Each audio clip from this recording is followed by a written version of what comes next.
कहते हैं ना, अंधेर नगरी चौपट राजा, टके शेर भाजी और टके शेर खाजा। बाइडेन ने कुछ वैसा ही किया है, जिसके बाद अब बड़ा बवाल मच गया है। बाइडेन के खिलाफ उतरी अमेरिकी सेना और वो भी अमेरिकी जनता के सामने। बड़ा हंगामा मच गया है, संग्राम सा हो गया है। जानेंगे क्या है मामला, जिसमें ऑस्टिन से लेकर माइले तक सब टूट पड़े हैं बाइडेन के ऊपर। तो वहीं दूसरी तरफ आखिरकार यूएन में भारत का तगड़ा रिएक्शन काम आया। जहां तालिबान को लगा झटका, तो वहीं म्यांमार के लिए भी रुकावट हो गई पैदा। इसके अलावा बहुत कुछ, आइए जानते हैं इन खबरों को विस्तार से। इस वक्त अफगानिस्तान का विदेश मंत्री बना हुआ है एक तालिबानी आतंकी आमिर खान मुताकी। इस आमिर खान मुताकी ने एक खत लिखा यूएन को, और इस खत में लिखा कि अभी तो पहले के राष्ट्रपति थे अशरफ गनी, उनके द्वारा नियुक्त किया गया था संयुक्त राष्ट्र संघ में अफगानिस्तान का प्रतिनिधि गुलाम एम एस्कजई को, उसे हटा दो, वो हमारा प्रतिनिधि नहीं है। अशरफ गनी देश छोड़कर भाग चुके हैं और अब हमारा कब्जा है सत्ता पे। ऐसे में हमारा प्रतिनिधि है सुहेल शाहीन और यही जाएगा, यही संबोधित करेगा। यहाँ तक कि उस खत में भी धमकी देने से बाज नहीं आया तालिबान, और उसने ये कहा कि अब हमारा जो परमानेंट प्रतिनिधि है वो सुहेल शाहीन है और हमारी मिशन को अब पूरी तरीके से समझ लो। इसकजई अब अफगानिस्तान का प्रतिनिधित्व नहीं करता है। तालिबान ने अपने प्रवक्ता शाहीन को संयुक्त राष्ट्र में अफगानिस्तान का नया परमानेंट प्रतिनिधि नियुक्त किया है। और ऐसा ही कुछ खत आया म्यांमार की तरफ से, म्यांमार के सैन्य शासक की तरफ से आया कि पहले से जो म्यांमार के दूत हैं उसको हटा दो। म्यांमार ने कहा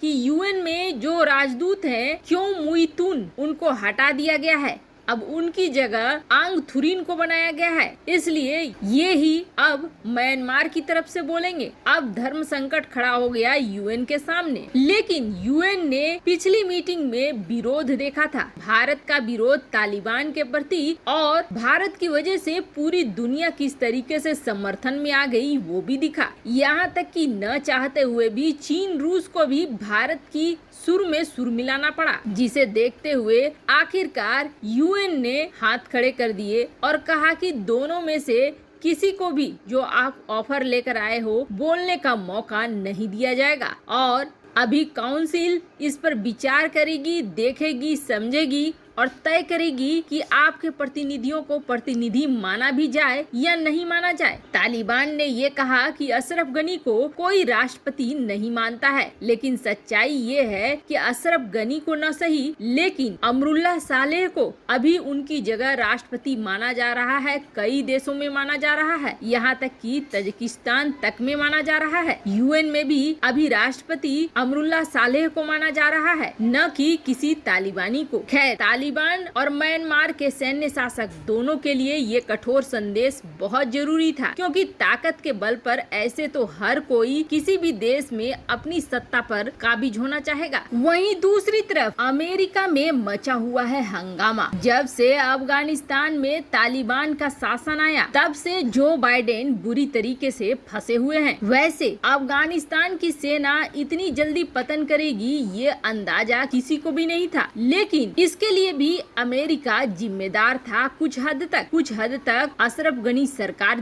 जिम्मेदार। अब जो रिपोर्ट निकल कर आई है वो ये कह रही है कि अफगानी सेना आराम से ताश के पत्तों की तरह ढह गई। इसके पीछे अशरफ गनी और बाइडेन दोनों बड़े कारण थे। अशरफ गनी ने जहां पिछले 6 महीने से अफगान सेना को वेतन नहीं दिया था, और इस वेतन नहीं देने से उनके अंदर रोष भर गया। कई बार तालिबान बड़े बड़े ऑफर देने लगा अफगान सेना की टुकड़ियों को, अफगान सेना के नेतृत्व को। तो वहीं दूसरी तरफ जैसे जैसे तालिबान और अमेरिका के बीच डील हुई, वैसे वैसे अमेरिका ने हवाई सपोर्ट देना बंद कर दिया। हवाई सपोर्ट बंद होने से तालिबानी लड़ाकों का मनोबल बढ़ता चला गया और अफगानिस्तान की सेना का मनोबल घटता चला गया। दोनों तरफ का वार पड़ा, जिसकी वजह से अफगानिस्तान की सेना ताश के पत्तों की तरह ढह गई और बहुत जल्द सत्ता पे काबिज हो गया तालिबान। पर इन सब में सबसे बड़ा उथल पुथल मचाया बाइडेन के निर्णय ने। हालांकि अफगानिस्तान से सेना निकालना ट्रंप का निर्णय था, लेकिन आखिरी मोहर तो बाइडेन ने लगाया अपने शासनकाल में। ट्रंप ने क्या सोचा था उस वक्त वो तो ट्रंप ही जाने, लेकिन ट्रंप ने जो तरीका बताया बाद में, उसे देखकर ये लग रहा है कि बाइडेन की तुलना में अगर ट्रंप अफगानिस्तान से अपने सेना की निकासी करते तो शायद कुछ अलग होता। ट्रंप ने कहा था कि मैं पहले अपने नागरिकों को निकालता, पहले अपने शुभचिंतकों को निकालता, उसके बाद अपने हथियारों को निकालता और अंत में मैं अपनी सेना को निकालता और जाते जाते बॉम्बर्स से बम गिरवाता ताकि हमारे जो कुछ बचे हुए चीज हैं वो सारे कुछ नष्ट हो जाएं, कुछ भी तालिबानियों के हाथ न लगे। पर बाइडेन ने ऐसा कुछ भी नहीं किया। अमेरिका में एक बहुत अच्छी चीज है और वो है कांग्रेस के सामने आना। हालांकि अमेरिकी इतिहास में ये पहली बार हो रहा है कि सेना के बड़े बड़े अधिकारी और यहाँ तक कि रक्षा मंत्री को कांग्रेस ने बुलाया और अमेरिकी जनता के सामने प्रश्न पूछा। दरअसल कांग्रेस में खड़े होने वाले सांसदों को जो भी सवाल किया जाता है उसका लाइव ब्रॉडकास्ट होता है अमेरिका में और वहाँ खड़े होकर कोई भी झूठ नहीं बोल सकता है। वहाँ खड़े होकर झूठ बोलने का मतलब है अपराध और उसके लिए सजा है। अब अमेरिकी इतिहास में पहली बार जॉन माइली, ऑस्टिन सभी को